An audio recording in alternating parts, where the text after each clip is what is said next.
আসসালামু আলাইকুম। এখন আমি আপনাদেরকে বলবো কিভাবে বিকাশের মাধ্যমে মোবাইল বিল দিবেন। তো বিকাশে মোবাইল বিল দেওয়ার জন্য অ্যাপসটি ওপেন করবেন, এরপর পে বিলে চলে যাবেন। যাওয়ার পর দেখুন এখানে বিদ্যুৎ বিল লেখা আছে, এই অপশনে টিপ দেওয়ার পর এখান থেকে পোস্ট পেইড এই অপশনটিতে টিপ দিবেন। দেখুন এবারে কোন মাসের বিল সেটা লেখা আসছে।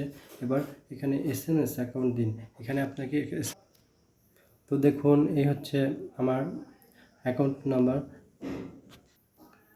তো ডিয়ার ভিউয়ার্স, আপনারা দেখতে পাচ্ছেন অ্যাকাউন্ট নাম্বারটি কিন্তু এখানে থাকবে, SMS অ্যাকাউন্ট। তো আপনাদেরকে বোঝার সুবিধার্থে আমি লাল কালি দিয়ে দাগ দিয়ে দিয়েছি। দেখুন, তো এটাই হচ্ছে SMS অ্যাকাউন্ট নাম্বার। এই নাম্বারটি তুলে দিবেন। তো এরপর যে কাজটি করতে হবে সেটা হচ্ছে পে বিল করতে এগিয়ে যান, নিচে লেখা আছে অ্যারো চিহ্নতে ক্লিক করবেন। টাচ করার সঙ্গে সঙ্গে আপনাদেরকে নিয়ে যাবে পরবর্তী পেজে। তো নেটওয়ার্কের কারণে কম বেশি হতে পারে। দেখতে পাচ্ছেন না, আমার বিল এসেছে 185 টাকা। তো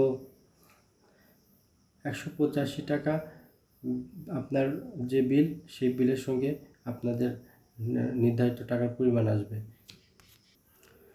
তো বিলের টাকার পরিমাণ দেখে আপনারা বুঝতে পারবেন যে এটা আপনার বিল কিনা। তারপরে আবার পরের ধাপ যেতে ট্যাপ করুন, নিচে দেখুন অ্যারো চিহ্নতে টিপ দেওয়ার সঙ্গে সঙ্গে পরবর্তী পেজে নিয়ে যাবে। এরপর আপনাকে এখান থেকে পিন দিতে হবে। তো আমার পিনটি দেওয়া শেষ। এবার অ্যারোতে চাপ দিলাম, দেখেন পে বিল নিশ্চিত করুন। তো এবার যদি আমি এখানে ট্যাপ করে ধরে রাখি তাহলে আমার বিলটা কিন্তু দেওয়া হয়ে যাবে। তো ট্যাপ করলাম, দেখুন আমার বিলটি কিন্তু দেওয়া সম্পন্ন হয়ে গেছে এবং সাথে সাথে কিন্তু একটি SMS এর মাধ্যমে আমাকে জানিয়ে দিল যে আমার বিল দেওয়া সম্পন্ন। তো এটা আপনি একটি রিসিপ্ট কপি রেখে দিতে পারেন। তো এখানে দেখতে পাচ্ছেন ট্রানজ্যাকশন আইডি, এটা আপনি কপি করতে পারেন। তো লেখা আছে কপি হয়েছে। তো এটা একটা প্রমাণপত্র হিসেবে কাজ করবে।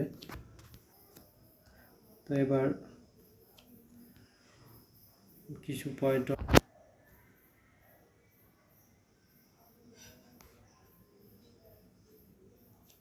দেখতে পাচ্ছেন, আমাদের নোটিফিকেশন এসেছিল, সেখানে গিয়ে পে বিল অপশনে টিপ দিলে আমাদের দেখাবে, দেখেন পে বিল 185 টাকা বিল দেওয়া হয়েছে।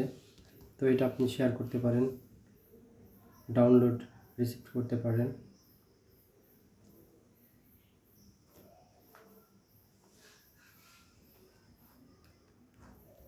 এই অপশনে টিপ দিলে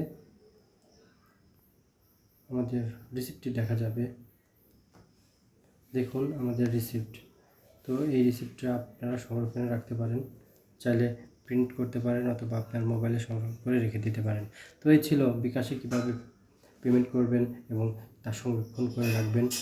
তো আমার ভিডিওটি ভালো লাগলে অবশ্যই আমার ভিডিওটিকে লাইক, কমেন্ট, শেয়ার করবেন এবং অবশ্যই সাবস্ক্রাইব করতে ভুলবেন না, প্লিজ। ধন্যবাদ অনেকক্ষণ কষ্ট করে আমার ভিডিওটি দেখার জন্য।